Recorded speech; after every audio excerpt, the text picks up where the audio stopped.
అందరినీ పిలుచుకొని పోతున్నావు కదా, నా పేరు రాలేదా ఇంకా? నా పేరు ఇంకా రాలేదా?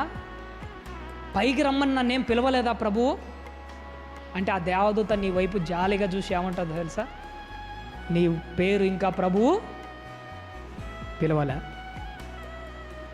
అందరిని తీసుకెళ్తావు, నువ్వు ఆశతో ఎదురు చూస్తావు, లాస్ట్ వరకైనా పిలుస్తావు చూస్తావు, చివరిలో కూడా నీ పేరు రాదు. కారణం ఏంటో తెలుసా?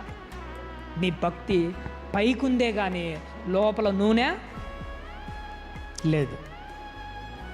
ఈరోజు ఈ మాటలు మీకు ఎందుకు నిరూపిస్తున్నాడంటే, నాయన పైకి నీ దీపం వెలుగుతుంది కానీ కొంతకాలమే వెలుగుతుంది. లోపల నూనె పెట్టుకున్నావు అనుకో, చచ్చేంత వరకు వెలుగుతుంది, జీవితాంతం వరకు వెలుగుతుంది. అందుకోసమే నీ భక్తి కొద్దిసేపు వెలిగి ఆరిపోయే విధంగా ఉండకూడదు. లోపల నూనె ఉంటే, లోపల భక్తి ఉంటే చచ్చేంత వరకు నువ్వు వెలుగుతావు. నీ దగ్గరకు ఒక దేవదూత వస్తుంది, నిన్ను ఖచ్చితంగా దేవుడున్న లోకానికి తీసుకుని వెళ్తుంది.